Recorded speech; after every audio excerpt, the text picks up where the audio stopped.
Hey, what's going on, guys? And today I wanted to do a video review for the standing Dreo air conditioning unit. So this is actually a 12,000 BTU air conditioning unit. It's a freestanding unit. And what I wanted to do in this video is I'm actually going to walk you through everything that this came with. I'll show you all the functionality of it. And then I'll talk about maybe some reasons as to why I really like this unit over maybe some of the other air conditioning units that I've used in the past that are similar to this one.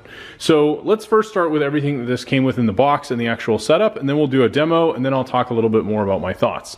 So this actually has a basic quick start guide. This does not require any sort of drainage unless you're going to be utilizing the dry mode, so it's fairly straightforward. There's a long piece here that attaches into the window, and then you have these clips that basically clip into this all around on all the corners. There's various compatibility with this, so if you need, there's an extension piece which you can see down here. I'm probably going to either have to cut that if I decide to use it in this window, as right now there's a gap. If you have a window that's going up, you can basically use this in the same way, and there's some different pieces that the package actually comes with, so that way you have compatibility regardless of the window type you're going to be using this in. One thing I really like about this off the bat is I used another system that was a dual hose system, and I found that with that I was always having issues with the hoses. They were bending, it was hard to keep them in place, sometimes they would fall out of the actual bracket piece here, and this is actually really nicely designed with these clips. It's easy to undo it. I actually had to take this apart once. I had to flip it around so the window would kind of keep this piece from coming out, and I was able to do that very easily. And this also can be extended quite a bit, so you can see I've even got a little bit more leverage here at the bottom. If I need to extend this up and really get a lot of reach out of it, I have that option. And maybe if you're in a tight space, you could even potentially move the AC or spin it, and this is going to have the flexibility to accommodate that. So that's a really huge plus. Now, in terms of other things it came with, I'll show you some of the other pieces. My garage is a little bit of a mess right now, but it does come with some foam pieces here, so you can actually line this around the window so you're going to get that tight seal. It has a bracket here, and this is actually the drainage hose that you can use if you're going to be running in dry mode. They recommend just getting a standard bucket, you know, something maybe like this little bucket down here you could just run the drainage water into. And then you have all these extra pieces for different compatibility with like longer windows. You have some extra pieces here to kind of seal up the edges, and they include all the parts for that in the box. Another thing I really like about this unit is it is on wheels, so I was able to move the box where I have everything else over there and then just simply roll it into place here. They do give you instructions right on this for the dry mode, but I'll actually go through and show you some of the functionality, and we'll go through everything.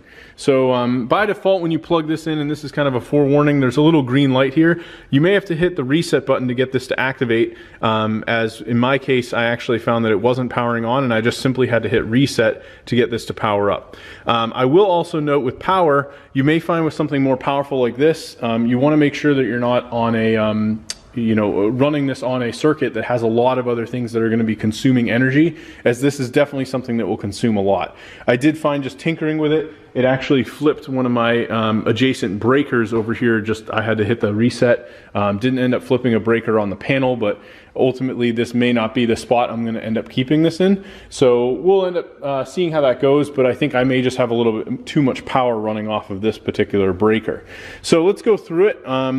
If we hit power, by default here you have the temperature LCD show up, and we have several modes we can go through. There's an automatic mode, you have a cool mode, which is what I'm on now. This is basically AC, dry, and then fan. So if you just want this to blow on the fan mode, you can do that. I'll hit that here, and then this now gives you settings for that. So I'm going to go over to the fan mode, and then now I can change the speeds of the fan, just going through and flipping.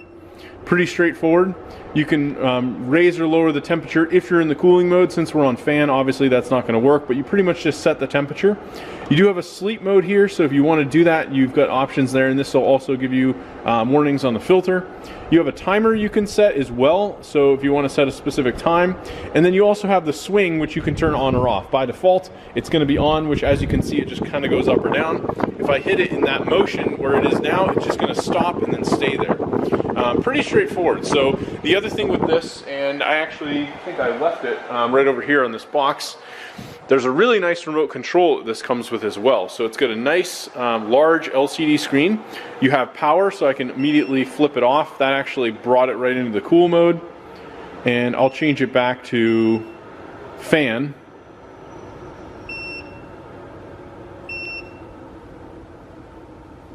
And then we can do all the different settings. So yeah, now it's in cool mode, but everything shows up here right on the screen. You can change all the modes, you can set favorite settings, you can change the swing, you can turn off the LED if you want, so that's kind of nice. Maybe if you have this in a bedroom, you don't want the bright light, you can put it in night mode, you can change between Celsius and Fahrenheit, and this just takes a couple AAA batteries. So pretty straightforward. Overall, I really like the unit. I can tell from the time I've used it so far, just with testing, this does blow really, really cold air. Very powerful unit. A 12,000 BTU is going to be more than enough. We had a old condo where we had very small windows, and I actually was in a circumstance where the biggest like window AC I could fit was a 5,000 BTU. They were much smaller windows than these, and I was basically trying to cool an entire 1,000 square foot downstairs section of the condo, and this did an amazing job of doing something like that with an equivalent unit, same size in terms of the air conditioner. So I think if you're looking for something that's really going to be either amazing for a larger bedroom or maybe to cool like a much larger space.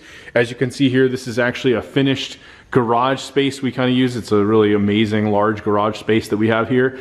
This thing would probably do a really good job due to the fact that I've got good insulation in here. It's going to do a really good job in the summertime to actually keep it nice and cool in here. So anyway, if you're looking for something like this, figured I'd do a quick video review, walk through everything. I am very happy with the Dreo products. I also have one of their vacuum cleaners, and I just think they make really good products. So been very happy with these, and I think again, this is definitely worth checking out. Anyway, thanks for watching, and I hope you enjoyed the video review.